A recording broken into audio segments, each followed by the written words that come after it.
ओ भाई भाई भाई भाई भाई, एक और आईसीसी टूर्नामेंट, एक और इंडिया पाकिस्तान का मैच और पाकिस्तान की फिर से हुई जोरदार सुताई। अगर पाकिस्तान में जरा सी भी शर्म बाकी है तो इस हार के बाद पूरी की पूरी टीम को ही क्रिकेट से रिटायरमेंट ले लेना चाहिए। और पाकिस्तान की क्रिकेट टीम रिटायरमेंट अगर नहीं लेती है तो पाकिस्तानी व्यूअर्स को, उनके दर्शकों को क्रिकेट से रिटायरमेंट तो ले ही लेनी चाहिए। नहीं, ये मजाक हो रहा है, एक सेकंड यार, मजाक हो रहा है। क्रिकेट देखने से अच्छा है गंदी नाली में लड़ते हुए सूअरों की लड़ाई देख लो, इससे अच्छा पड़ोसी की छत पर सूखता हुआ कच्चा और तौलिया देख लो, और नहीं तो घर पर छोटे बच्चों की जुएं देख लो। लेकिन भूल कर भी अपनी पाकिस्तानी टीम का मैच मत देखना, ये लोग इसके लायक भी नहीं है। कोई नहीं। इस हार के बाद पाकिस्तान दुनिया की पहली ऐसी टीम बन गई है जिनके घर में टूर्नामेंट हो रहा है और मैच हारकर उसे वापस अपने घर जाना पड़ रहा है। इससे ज्यादा बेइज्जती पूरी दुनिया में आज तक किसी की नहीं हुई। मतलब अभी तो लाहौर और कराची के नए बनाए स्टेडियम में पेंट भी नहीं सूखा था, अभी तो इन नए नए स्टेडियम की सीटों पर लगी पन्नी भी नहीं उतरी थी कि पाकिस्तान की टीम टूर्नामेंट से बाहर हो गई।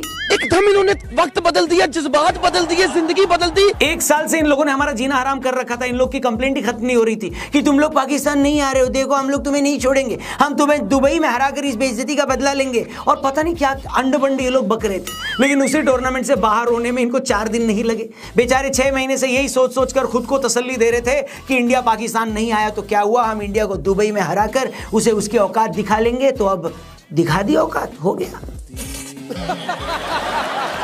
सच में यार इतना गंदा खेलते हो? पहले तो ये बताओ मेरे को, इधर उधर, दुबई की जिस पिच पर 14 में से 10 बार बाद में खेलने वाली टीमें जीतती हैं, तुमने क्या सोचकर पहले बैटिंग ले ली? और बैटिंग ले भी ली तो मर के क्यों खेल रहे थे बे? 10 ओवर तक इन पापियों के सिर्फ 2 विकेट गिरे थे। इसके बावजूद 11 से 30 ओवर के बीच इन दुमछल्लों से सिर्फ 75 रन बन पाए। तुम बोल रहे थे कि हम मुगलों के वारिस हैं। अरे तुम्हारी बैटिंग देखकर लग रहा है कि तुम मुगलों के नहीं कछुओं के वारिस हो। पिछले मैच में बाबर आजम कछुओं के बाप की तरह खेल रहा था, और भारत वाले मैच में यानी कल वाले मैच में जितनी स्लो बैटिंग रिजवान ने की उसे देखकर तो कंफर्म हो गया कि या तो तुम लोग कछुओं के वारिस हो या मुगलों की पूरी कौम ही कछुआ थी। 70 एक गेंदों पर उससे 40 रन बने। इससे ज्यादा तेज तो मेरे दोस्त की 125 साल की परदादी भाग लेती है भाई। संभल कर खेलने में और डर कर खेलने में फर्क होता है, और अगर इतना ही डर डर कर खेलोगे तो तुम इंटरनेशनल मैच क्या, घर पर छोटे भाई के साथ ताश में भी नहीं जीत सकते। न तुमसे स्टार्टिंग में बैटिंग होती है, न बीच के ओवर में रन बनते हैं। खुश दिल को छोड़कर इंडिया वाले मैच में भी किसी ने कुछ नहीं किया। तुम्हें क्या लगता है तुम जीतोगे? कैसे जीतोगे बे? 2 दिन पहले तुमने ऑस्ट्रेलिया इंग्लैंड का मैच नहीं देखा? इंग्लैंड जब इंडिया आई हुई थी तब तुमने हमारे वनडे मैच नहीं देखे थे? भाई लोग इंटरनेशनल क्रिकेट कहां का कहां पहुंच गया है, और तुम लोग आज भी 70 के दशक की धुन पर पता नहीं कौन सा तानपुरा बजा रहे हो। इतना स्लो तो मेरा 60 साल पुराना लमरेटा स्कूटर नहीं चलता जितनी स्लो तुम्हारी इनिंग चलती है। सॉफ्टवेयर क्यों नहीं अपडेट कर लेते बे? उसके लिए कौन सा पैसे लगते हैं? Waste fellow. और हाँ, अगर पैसे चाहिए तो उसके लिए एक स्कीम बता देता हूं। चाहो तो प्रोबो पर कैश जीत सकते हो, वो भी हर दिन। जी हाँ, प्रोबो एक ऐसी स्किल गेमिंग ऐप है जहां क्वेश्चन के आंसर्स देकर आप आपकी नॉलेज को अर्निंग में बदल सकते हो। आंसर सिर्फ यस या नो में देना है, इतना आसान है। ये ट्रस्टेड ऐप है, 4 करोड़ से भी ज्यादा यूजर्स हैं इस ऐप पर डेली अर्न कर रहे हैं। जैसे पुणे के विशाल ने अपनी नॉलेज से 54 लाख रुपए कमाए प्रोबो से। आपको जो भी कैटेगरी में इंटरेस्ट है उसमें आप आंसर दे सकते हो। Cricket, gaming, crypto, politics, entertainment, जो भी कैटेगरी में चाहो वहां पर, जिसमें भी आपका इंटरेस्ट है वहां पर पार्टिसिपेट कर सकते हो। जैसे अगर आप क्रिकेट की बात करोगे, उसकी कैटेगरी सेलेक्ट करोगे तो कई सवाल मिलेंगे। जैसे क्या 25 फरवरी को होने जा रहे ऑस्ट्रेलिया और साउथ अफ्रीका मुकाबले में ऑस्ट्रेलिया जीतेगा, यस या नो? क्या 2 मार्च को इंडिया न्यूजीलैंड के सामने जीतेगी, यस या नो? सबसे बड़ी खबर यह है कि जो सबसे ज्यादा ट्रेड करेंगे वो जीत सकते हैं 1 बाइक और 5 आईफोन्स। अगर आप श्योर हो तो बड़ा प्रॉफिट पाने के लिए क्वांटिटी इंक्रीज कर सकते हो और प्रोबो पर आपकी विनिंग्स को इजीली अपनी लिमिट्स के हिसाब से यूपीआई से विड्रॉ भी कर सकते हो। डिस्क्रिप्शन में लिंक दिया है, उस पर क्लिक करके प्रोबो को डाउनलोड करना और आपको मिलेंगे 100 रुपए, वो भी मुफ्त में। तो बिना किसी टाइम को वेस्ट किए हुए तुरंत से प्रोबो ऐप को डाउनलोड करो। वीडियो में आगे बढ़ते हैं। तो चलिए पाकिस्तान की बेइज्जती का सिलसिला दोबारा शुरू करते हैं। जैसा कि मैंने कहा, जिस तरह मरमर कर ये नापाकी खेले थे, उसके बाद वैसे भी इनसे 250 रन ही बनने थे। वही हुआ, पूरी टीम 240 पर क्या हो गई राहुल जी? खत्म। ऐसा लग रहा था कि इन लोगों ने उतने ही रन बनाए हैं ताकि गिल या कोहली आराम से 100 बना सके, और बाद में हुआ भी वही। रोहित भाई ने आकर 2-4 चौके लगाकर इनका बाजा बजाया, लेकिन पिछले 25 सालों से खुद को 25 साल का बता रहे शाहीन अफरीदी ने एक शानदार यॉर्कर डालकर रोहित को आउट कर दिया। शिट। और सीरियसली अगर आप मुझसे पूछें तो पूरे मैच में शाहीन का वो यॉर्कर ही एक ऐसा मोमेंट था जब लगा कि शायद पाकिस्तान कमबैक कर सकता है। लेकिन रोहित के आउट होते ही जैसे ही गिल ने शाहीन पर काउंटर अटैक किया तो समझ में आ गया कि घंटे के किंग की तरह पाकिस्तान का भी कुछ घंटा नहीं होने वाला।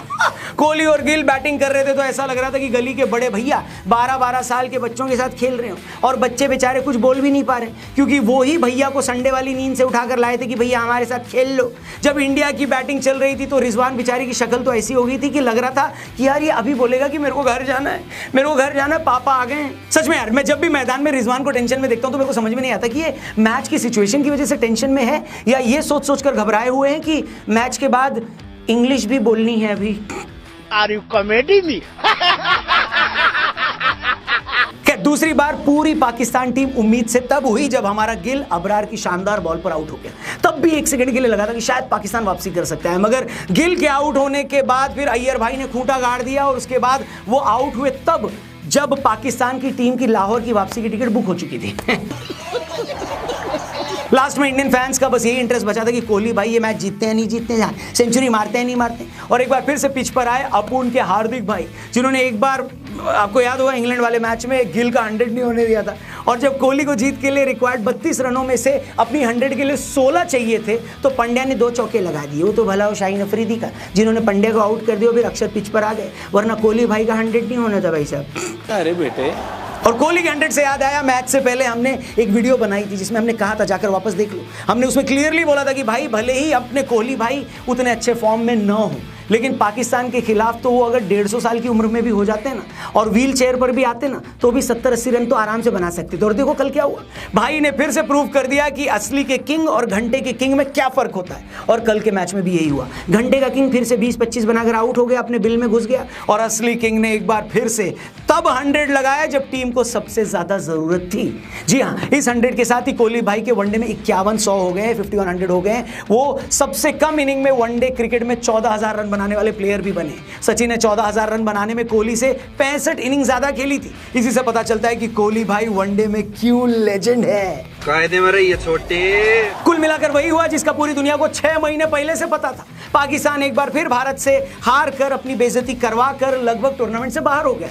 उनके सेमीफाइनल में पहुंचने का बस कुछ ही सूरत बची है। जैसे अगर अगले मैच में बांग्लादेश न्यूजीलैंड को हरा दे, फिर पाकिस्तान बांग्लादेश को हरा दे, फिर डोनाल्ड ट्रंप इस्तीफा देकर मेरी सोसाइटी में गार्ड की नौकरी कर लें, फिर भैंसें दूध देने के बजाय सीधा टोफू पनीर देना शुरू कर दें और बबूल के पेट पर आम लगना शुरू हो जाए, ये सब हो जाएगा तो पाकिस्तान अभी सेमीफाइनल में पहुंच सकता है।